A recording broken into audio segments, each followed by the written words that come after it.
So, in our last couple of chapters, I have to remember what all happened in Henrietta before I go on to the next chapters in making an audiobook for you. I have audiobooks for a lot of the chapters, but for some reason, there are not any for chapters 24 and 25, which are the ones we're going to be reading today, which I'll get started on in a second. But just for a review, chapter 22 detailed, I don't know about you, but I like to remember like what happened before, so then I know like if there's suspense building or if there's something I was supposed to remember from the last chapter, or in this case the author jumps around a lot, and so I wasn't thinking about Henrietta Lacks for the last like 2 weeks, so I was like, review with the students what happened in the last chapters. And sorry you're just looking at a random loom screen, but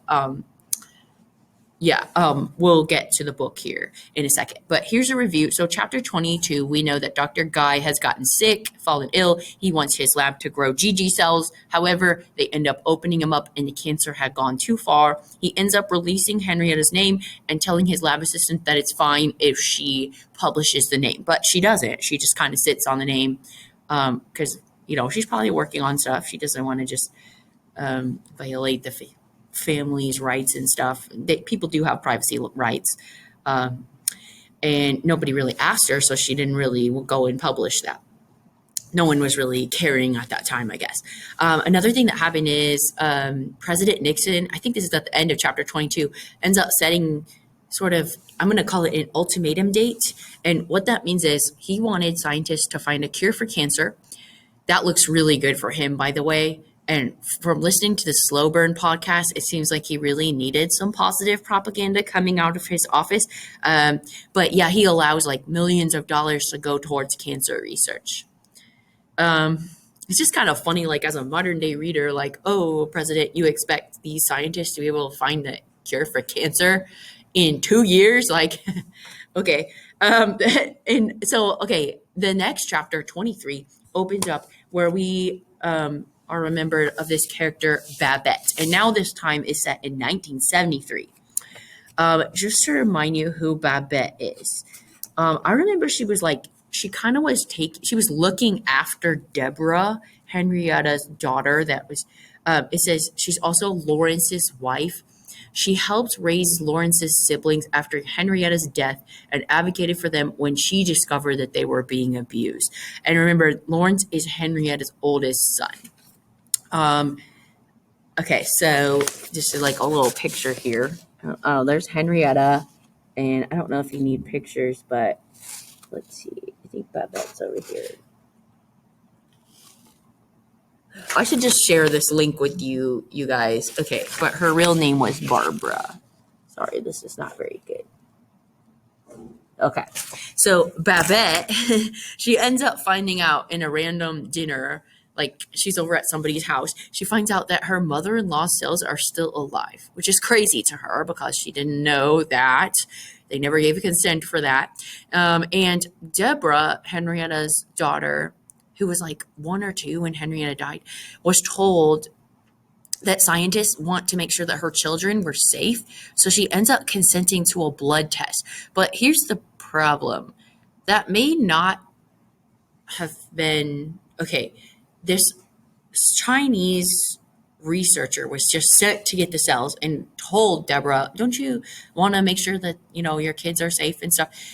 Deborah thought that the scientist was saying that she was offering a cancer test. There was no cancer test back then. But remember, scientists were trying to create some sort of test that would be able to tell if Henrietta's cells had polluted, I guess, like infringed or changed a bunch of other cells. Because they were trying to create this cell bank that had pure cell lines in it so they could cure cancer.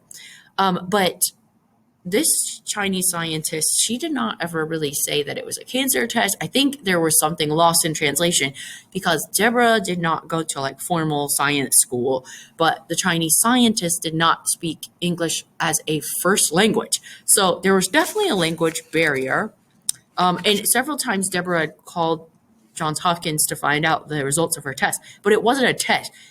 The scientist was just coming to take the blood of all of the family so that they could isolate cells so they could cure cancer. So I don't know. I just felt like at this point in the book, Do I think the family's been exploited? I think a lot of people have been to their house to try to find out more.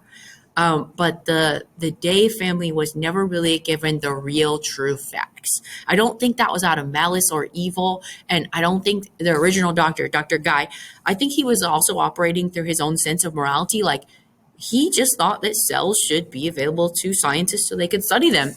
Um, never made it personal. He even wanted his own cells to be available. So, do I think this family is ripped off? Slightly, but I think everybody that maybe had a part of that is gone. And they also never intended to do that. And there was also not like laws to protect people yet. Okay, so I'm starting on chapter 24. And that's on, if you're reading along with me, which I really hope you are, because good readers read along. They stop, they ask questions, they answer questions, they make predictions. So this is on page 191. So read along with me, like make sure your eyes are hitting the page. Don't be on a game. Read along with me because we're going to have questions to answer. And we're also going to do something kind of fun this week. We're going to analyze Henrietta's picture, like a really famous portrait of hers hung in the Smithsonian.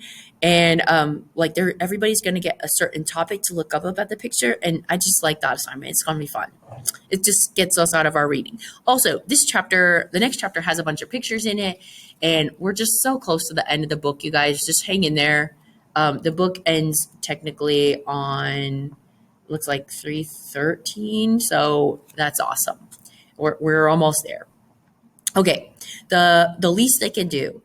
The Laxes didn't know anything about the Gila contamination problem that led McCusick and Sue to them until Michael Rogers, a young reporter for Rolling Stone, showed up at their house with long hair and rock and roll clothes. Rogers was something of a journalism prodigy. By his 19th birthday, he had gotten a degree in creative writing and physics and published his first story in Esquire.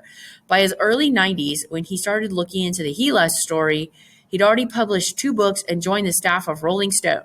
In the coming years, he'd go on to become an editor at Newsweek and later at the Washington Post. Rogers first learned about the Gila cells after seeing Helen Lane Lives written over a urinal in a medical school bathroom.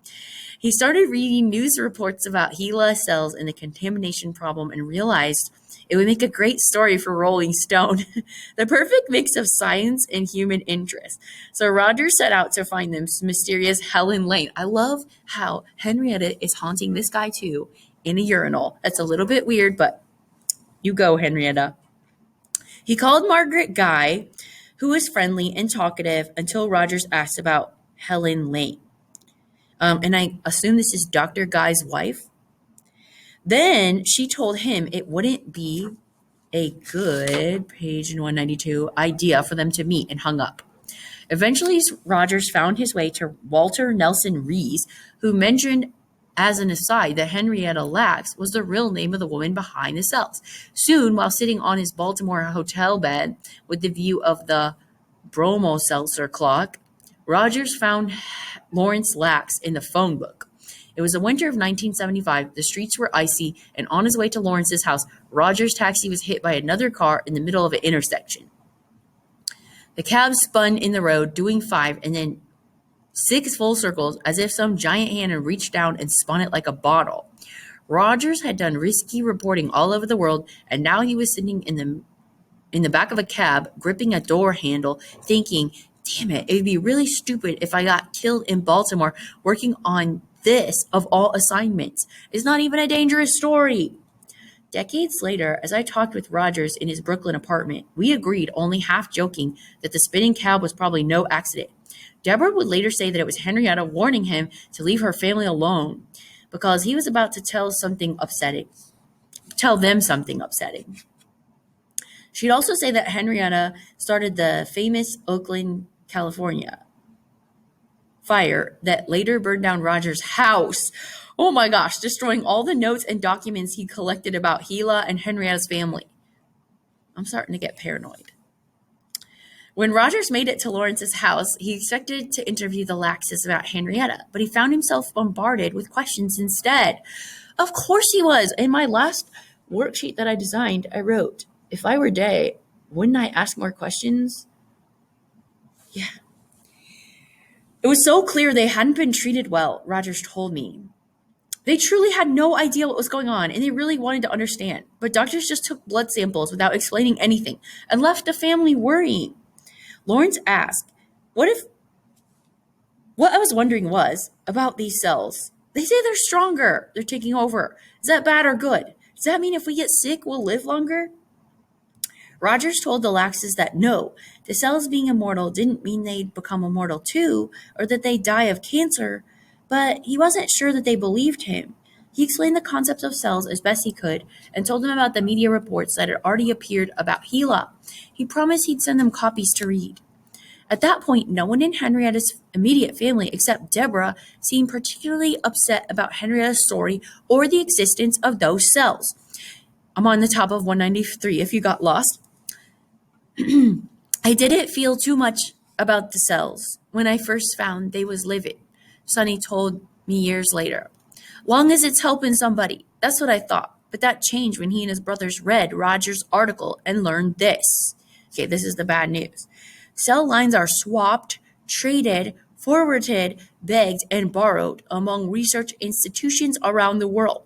The institutional sources of cells now range from government-supported facilities like Nelson Rees to commercial outfits with toll-free 800 numbers from whom one can order about $25 a tiny glass vial of Gila cells. So yeah, the family would be upset that these companies are profiting from Henrietta cells and the family is not. With that paragraph, suddenly the Lax brothers became very interested in the story of Gila. I mean, if we remember as readers, like, the family is living in a state of poverty. This would make their lives better. It would help them get hearing help. They couldn't hear very well. It would help Day get some of the treatments he needed. I mean, didn't he need a foot amputation?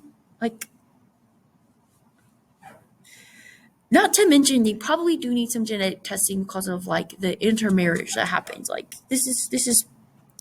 I do find this problematic. But in fact, Guy's history indicates that he wasn't particularly, interested in science for profit. This is what I was just saying. In the early 1940s, he turned down a request to create and run the first commercial cell culture lab. Patenting cell lines is standard today, but it was unheard of in the 50s. Regardless, it seemed unlikely that Guy would have patented Gila. He didn't even patent the roller drum, which is still used today, and could have made him a fortune. In the end, Guy made a comfortable salary from Hopkins, but he wasn't wealthy. He and Margaret lived in a modest home that he bought from a friend for a $1 down payment, and then he spent years fixing up and paying off. Margaret ran the Guy lab for more than a decade without pay. Oh my gosh. Sometimes she couldn't make the house payments or buy groceries because George had drained their bank account yet again. Oh, Margaret and Guy were married? Oh my gosh. Romance? On the finance? In the lab? Oh my gosh. Okay, sorry. I see how they would be in love with the same passion of cells, though. Sorry. It says, eventually she made him open a separate checking account for the lab and kept him away from their personal money as much as she could. On their 30th wedding anniversary, George gave Margaret a check for $100 along with a note scribbled on the back of an aluminum oxide wrapper. Next 30 years, not as rough. Love, George. Margaret never cashed the check, and things never got much better. Various spokespeople for Johns Hopkins, including at least one past university president, have issued statements to me and other journalists over the years saying that Hopkins never made a cent off of Gila cells, that George Guy gave them all away for free. There's no record of Hopkins and Guy accepting money for Gila cells, but many for-profit cell banks and biotech companies have made money. Microbiological Associates, which later became part of Invitrogen and BioWhitaker, two of the largest biotech companies in the world, got its start selling Gila. Since Microbiological Associates was privately owned and sold many other biological products, there's no way to know how much of its revenue came specifically from Gila. The same is true for many other companies. What we do know is that today, Invitrogen sells Gila products that cost anywhere from $100 to to nearly $10,000 per vial. Wow. A search of the U.S. Patent and Trademark Office database turns up more than 17,000 patents involving HeLa cells. And there's no way to quantify the professional gain many scientists have achieved with the help of HeLa. The American Type Culture Collection, a nonprofit whose funds go mainly towards maintaining and providing pure cell cultures for science, has been selling HeLa since the 60s. When this book went to press, their price per vial was $256. The ATCC won't reveal how much money it brings in from HeLa cells each year, but since HeLa is one of the most popular cell lines in the world, that number is surely significant. Lawrence and Sonny knew none of this. All they knew was that Guy had grown their mother's cells at Hopkins, someone somewhere was making money off of them, and that someone wasn't related to Henrietta Lacks. And that someone wasn't related to Henrietta Lacks. So, in an attempt to get Hopkins to give them what they saw was their cut of the HeLa profits, they made handouts about Henrietta Lacks' family being owed their due and gave them to customers at Lawrence's store. Deborah wanted nothing to do with fighting Hopkins. She was too busy raising her children and trying to teach herself about her mother's cells. She got herself some basic science textbooks, a good dictionary, and a journal she used to copy passage after passage from biology textbooks. Cell is a minute portion of a living substance, she wrote. They create and renew all parts of the body. But mostly she wrote diary entries about what was happening. This is in her journal on page 195. Hopefully you're reading along because your word recognition, your knowledge, your ability to summarize, this is so important. We got to read more. Going on with pain. We should know what's going on with her cells from all of them that have her cells. You might want to ask, why so long with this news? Well, it's been out for years. In and out of videos, papers, books, magazines, TV, radio, all over the world. I was in shock. Ask, and no one answers me. I was brought up to be quiet. No talking. Just listen. I have something to talk about now. Henrietta Lacks. What went out of control? How my mother went through all that pain all by herself with those cold-hearted doctors. Oh, how my father said how they cooked her alive with radiation treatments. What went on in her mind in those short months? Not getting better and slipping away from her family. You see, I'm trying to relive that day in my mind. Youngest baby in the hospital with TB, oldest daughter in another hospital, and 3 others at home. And husband got to, you hear me, got to work through it all so he can feed his babies. And his wife dying. Her in that cold-looking ward at Johns Hopkins Hospital. The side for blacks only. Oh, yes, I know. When that day came and my mother died, she was robbed of her cells. And Johns Hopkins Hospital learned of those cells and kept it to themselves.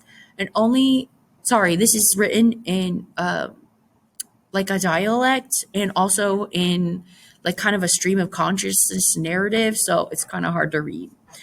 And it kept it to themselves and gave them to who they wanted, and even changed the name to HeLa cell and kept it from us for 20 plus years. They say donated. No. Rob self. My father have not signed any paper.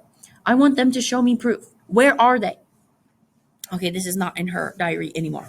The more Deborah struggled to understand her mom's cells, the more HeLa research terrified her.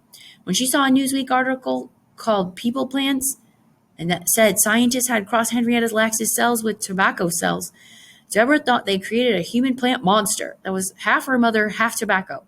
When she found out that scientists had been using HeLa cells to study viruses and AIDS, like AIDS and Ebola, Deborah imagined her mother eternally suffering the symptoms of each disease, bone-crushing pain, bleeding eyes, suffocation.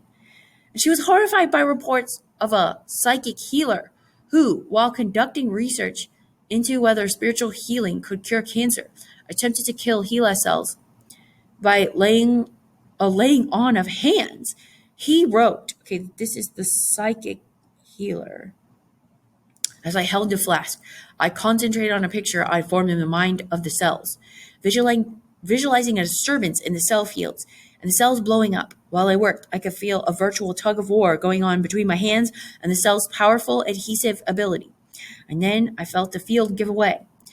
As I had broken through, the cells looked as though someone had put a tiny hand grenade into each one. The whole culture had just blown apart. The number of dead floating cells had increased 20 times. To Deborah, this sounded like a violent assault on her mother. But what bothered her most was the fact that so many scientists and journalists around the world continued to call her mom Helen Lane. Since they'd gone ahead and taken her cells and been so important for science, Deborah thought, and the least they can do is give her credit for it. On March 25th, 1976, when Mike Rogers' Rolling Stone article hit newsstands, it was the first time anyone had told the true story of Henrietta Lacks and her family. The first time the mainstream media had reported that a woman behind Gila was black. The timing was explosive. News of the Tuskegee study was still fresh. The Black Panthers had been setting up free clinics for black people in local parks and protesting what they saw was a racist healthcare system. And the racial story behind Gila was impossible to ignore. Henrietta was a black woman born of slavery and sharecropping who fled north for prosperity, only to have her cells used as tools by white scientists without her consent. It was a story of white selling black, of black cultures contaminating white ones with a single cell in an era when a person with one drop of black blood had only recently gained the legal right to marry a white person. It was also the story of cells from an uncredited black woman becoming one of the most important tools in medicine. This was big news, and still today it is. Rogers' article caught the attention of several other journalists who contacted the Laxes. In the 3 months following Rogers' story, Jet, Ebony, Smithsonian, and various newspapers published articles about Henrietta, one of the pivotal figures in the crusade against cancer. Meanwhile, Victor McCusick and Susan Hu, that's the Chinese researcher, and McCusick is the one who's trying to get the cells, the blood from Henrietta's family so they could start creating a test to see if HeLa cells had polluted other cell lines, had just published results of their research in Science in a table which took up about a half a page under the headings Husband, Child 1, Child 2, HLAX, HeLa, McCusick, Sue, and several other co-authors mapped 43 different genetic markers present in DNA from Day and 2 other Lax children. And those were used to create a map of Henrietta's DNA that scientists could use to help identify HeLa cells in culture. Today, no scientist would dream of publishing a person's name with any other genetic information because we know how much can be deduced from DNA, including the risks of developing certain diseases.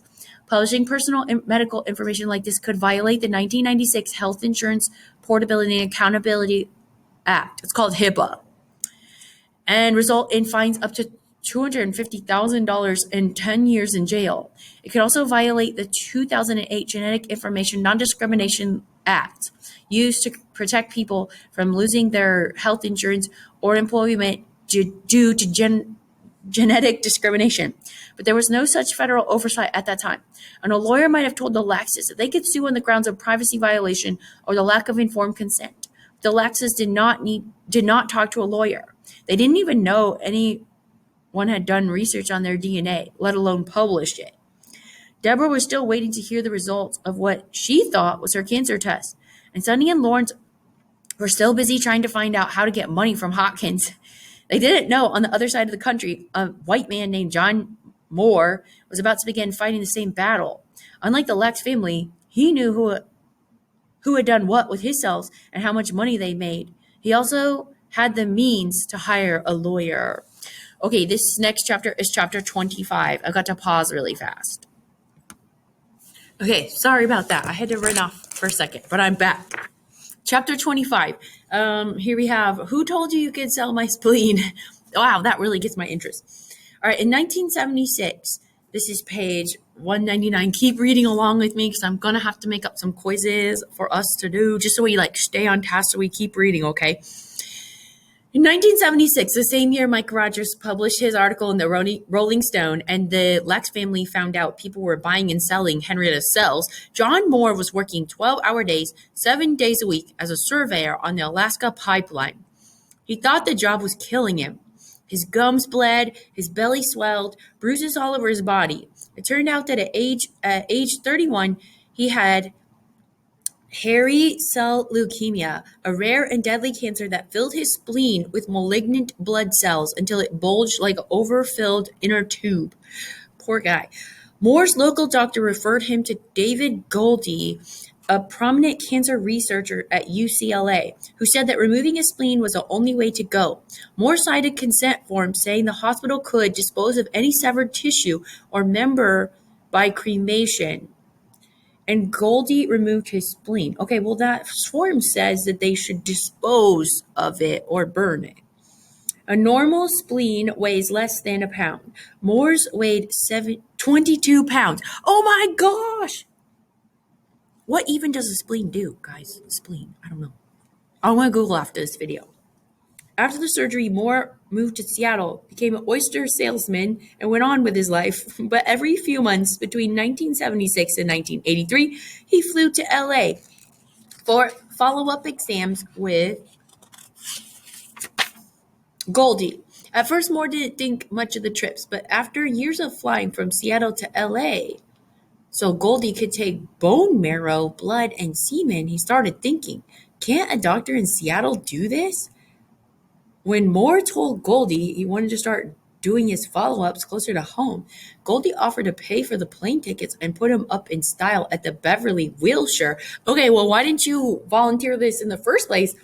Moore thought that was odd, but he didn't get suspicious until one day in 1983, 7 years after his surgery, when a nurse handed him a new consent form that said, I do or do not, looks like you circle, voluntarily grant to the University of California all rights I or my heirs may have in any cell line or any other potential product which might be developed from the blood and or bone marrow obtained from me. At first, Moore circled do, but years later he told Discovery magazine, you don't want to rock the boat. You think maybe this guy will cut you off. You're going to die or something. But Moore suspected Goldie wasn't being straight with him. So when the nurse gave him an identical form during his next visit, Moore asked Goldie whether any follow-up work he was doing had commercial value, meaning, are you making money off of my spleen, my bone marrow? According to Moore, Goldie said no, but Moore circled do not just in case. So on that consent form, he says, I do not voluntarily grant the University of California any rights that I have in my cell line. So one time he said I do, one time he says he does not. After his appointment, Moore went to his parents' house nearby. When he got there, the phone was ringing. It was Goldie, who'd already called twice since Moore left the hospital. He said Moore must have accidentally circled the wrong option on the consent form. This is so shady, and asked him to come back and fix it. I didn't feel comfortable confronting him, Moore told a journalist years later. So I said, gee, doctor, I don't know how I could have made that mistake, but I said I couldn't come back. I had to fly to Seattle. Soon as the same form appeared in his mailbox at home with a sticker that says, circle I do, he didn't. Good. Sorry, that's me saying good. A few weeks later, he got a letter from Goldie telling him to stop being a pain and sign the form. This doctor, that's when Moore sent the form to a lawyer. I'm on 201 if you got lost. I'm at the top. Who found that Goldie had devoted much of the 7 years since Moore's surgery to developing and marketing a cell line called Mo. This is evil. Now, this doctor was trying to exploit this patient, like make money off of him and lie to him. Moore told another reporter it was really dehumanizing to be thought of as Mo, to be referred to as Mo in the medical records. Saw Mo today. All of a sudden, I was not the person Golding was putting his arm around. I was Mo. I was a cell line, like a piece of meat. Years or weeks before giving Moore the new consent form, after years of follow-up appointments, Goldie had filed for a patent on Moore's cells and several extremely valuable proteins those cells produce. Goldie hadn't yet sold the rights to the patent, but according to the lawsuit Moore eventually filed, Goldie had entered into agreements with a biotech company that gave him stocks and financing worth more than $3.5 million to commercially develop and scientifically investigate the Mo cell line. At that point, its market value was estimated to be $3 billion. Ooh, I see why Henrietta's family would like some money for her cells. I too would like to donate my cells so I could have $3 billion. But at least like he could get his former like all the planes he had to take, all the tickets reimbursed. Like this doctor is so shady. No, okay, I'm still on 201. Sorry, I just have to stop and reflect because I'm not trying to brag, but I'm a good reader, and good readers stop and they reflect and they just like make their own predictions and inferences. Nothing biological was considered patentable until a few years later, before Moore's lawsuit in 1980, when the Supreme Court ruled on the case of Ananda Mohan Chakrabarty, a scientist working at General Electric who created a bacterium genetically engineered to consume oil and help clean up oil spills. He filed for a patent which was denied on the grounds that no living organism could be considered an invention. I don't know. That one sounds like an invention. It's a bacterium that's genetically engineered to consume oil to help clean up oil spills. That sounds very helpful. It says, I'm trying to pronounce the last name, guys. Chakrabarty's lawyers argue that since normal bacteria don't consume oil, Chakrabarty's bacteria weren't naturally occurring, and they only existed because he'd altered them using human ingenuity. Chakrabarty's victory opened up the possibility of patenting other living things, including genetically modified animals and cell lines which didn't occur naturally outside the body, and patenting cell lines didn't require informing or getting permission from the cell donors. Okay, but they should. Scientists are quick to point out that John Moore's cells were, on page 202 at the top, exceptional, and few cell lines are actually worth patenting. Oh darn, I have to give up my hopes that my cells are worth anything. Moore's cells produced rare proteins that pharmaceutical companies could use to treat infections and cancer. They also carried a rare virus called HTLV, a distant cousin of the HIV virus, which researchers hoped to use to create a vaccine that could stop the AIDS epidemic. Because of this, drug companies were willing to pay enormous sums to work with his cells.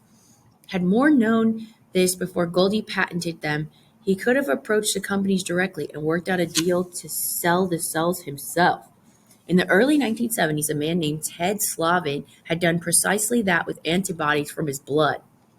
Slavin was born a hemophiliac in the 1950s, when the only available treatment involved infusions of clotting factor from donor blood, which wasn't screened for diseases. Because of that, he'd been exposed to the hepatitis B virus again and again, though we didn't find out until decades later when a blood test showed extremely high concentrations of Hep B antibodies in his blood.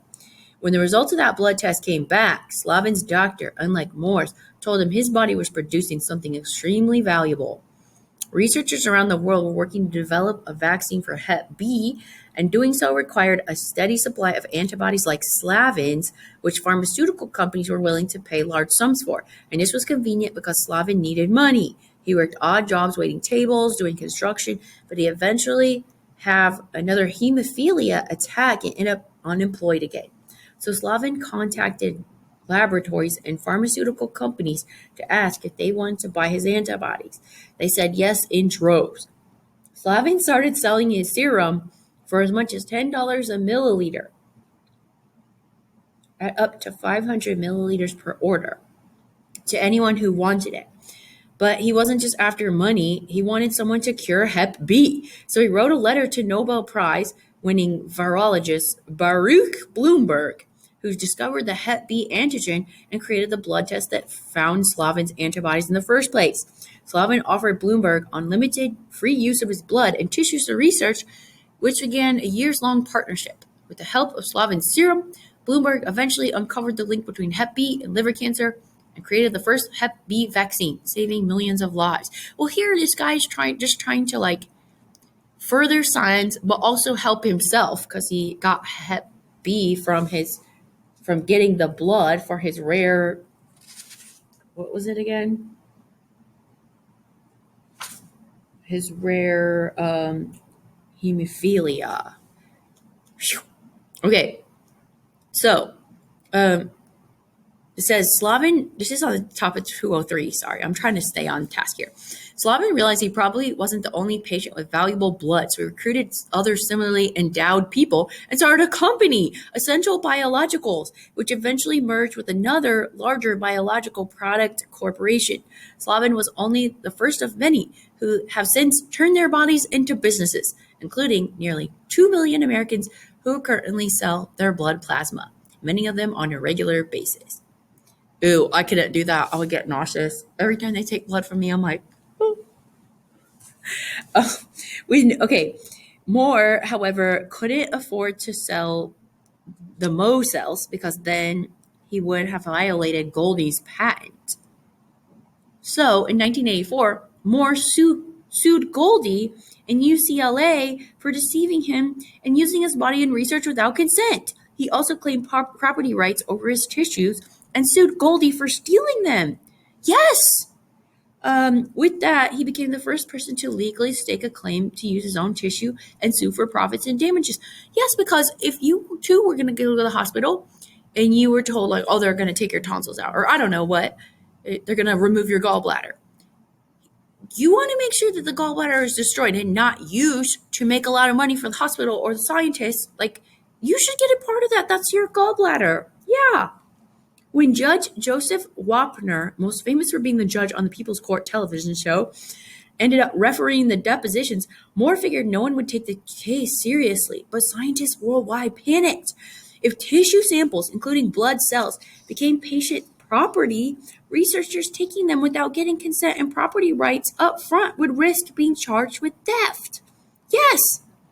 The press ran story after story, quoting lawyers and scientists saying that a victory for Moore would create chaos for researchers and sound the death knell to university physician scientists. They called it a threat to the sharing of tissue for research purposes and worried that patients would block the process of science by holding out for excessive profits, even with cells that weren't worth millions like Moore's.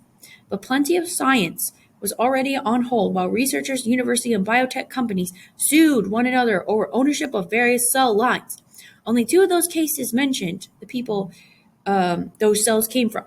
The first, in 1976, involved ownership of an important human fetal cell line. Leonard Hayflick, the researcher who'd originally grown the cells, argued that there were numerous parties with legitimate property interest in any cultured cells, including the scientists who grew them, the financiers of any related work, and the donors of the original samples.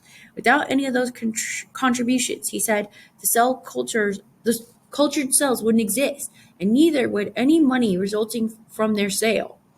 That case set no precedent because it settled out of court, with rights to the cells being divided among the parties involved in the lawsuit, which didn't include the cell donor. Oh, that's not good. The same was true of another case soon after, in which a young scientist took a cell line he helped develop in the U.S. and then fled with it to his native Japan, claiming ownership because the original cells had come from his mother. The public didn't realize there was big money in cell lines until the news of Moore's case hit, and headlines nationwide said things like, ownership of cells raises sticky issues. Here's another headline. Who should have rights to a patient's cells? Here's another headline. Who told you could sell my spleen? That's a good one. That's clickbait, though. Scientists, lawyers, well, no, it's not. Technically, yeah, they were trying to sell his spleen. Anyways, scientists, lawyers, ethicists, policymakers debated the issues. Some call for legislation that would make it illegal for doctors to take patient cells or commercialize them without consent and the disclosure of potential profits. Others argued that doing so would create a logistical nightmare that would put an end to medical progress. I wish all researchers were on board with having this law. Okay, we're almost done with this chapter. I'm going to hurry. Ultimately, the judge threw Moore's suit out of court, saying he had no case. Ironically, in this decision, the judge cited the HeLa cell line as a precedent for what happened with the Mo cell line. The fact that no one had sued over the growth or ownership of the HeLa cell line, he said, illustrated that patients didn't mind when doctors took their cells and turned them into commercial products. The judge believed that Moore was unusual in his objections, but in fact, he was simply the first to realize there was something potentially objectionable going on.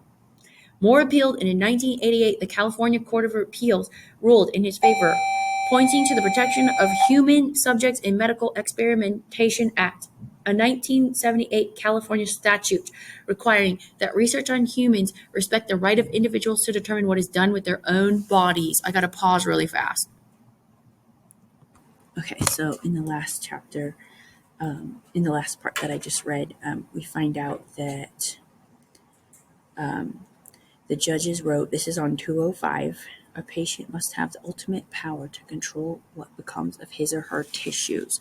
To hold otherwise would open the door to a massive invasion of human privacy and dignity in the name of medical progress. But Goldie appealed and won, and with each new decision in the suit, headlines flip-flop. Court rules cells are the patient's property. Court backs doctors' right to use patient tissues. Nearly 7 years after Moore originally filed suit, the Supreme Court sorry, I'm just looking at my screen. The Supreme Court of California ruled against him in what became the definitive statement on this issue.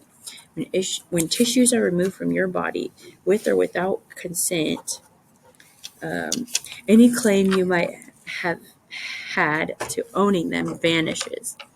When you leave tissues in a doctor's office or lab, you abandon them as waste, and anyone can take your garbage and sell it. Since Moore had abandoned his cells, they were no longer a product of his body, the ruling said, and they had been transformed into an invention and were now the product of Goldie's human ingenuity and inventive effort. Moore was not awarded any of the profits, but the judge did agree with him on 2 counts. Lack of informed consent because Goldie hadn't disclosed his financial interests, and breach of fiduciary duty, meaning Goldie had taken advantage of his position as doctor and violated patient trust. The court said researchers should disclose financial interests in patient tissues, though no law required it. It also pointed out the lack of regulation in patient protections in tissue research and called on legislatures to remedy the situation. But it said in that ruling, in Moore's favor, might destroy the economic incentive to conduct important medical research, and that giving patients property rights in their tissues might hinder research by restricting access to the necessary raw materials, creating a field with every cell sample a researcher purchases a ticket in a litigation lottery. Well, I don't agree because I think if you offered me a tiny commission on my cells, I would give you my cells. Like, that would be no problem. I'm up for sale, I guess. Not like that. The scientists were triumphant, even smug. The dean of the Stanford University School of Medicine told a reporter that as long as researchers disclose their financial interests, patients shouldn't object to the use of their tissues. If you did, he said, I guess you could sit there with your ruptured appendix and negotiate. Well, that's wrong. That's even more wrong. Despite the widespread media coverage of the Moore suit, the Lax family had no idea any of this was happening. As the debate over ownership of human tissues played out around the country, the Lax brothers continued to tell anyone who'd listen that Johns Hopkins had stolen their mother's cells and owed them millions of dollars.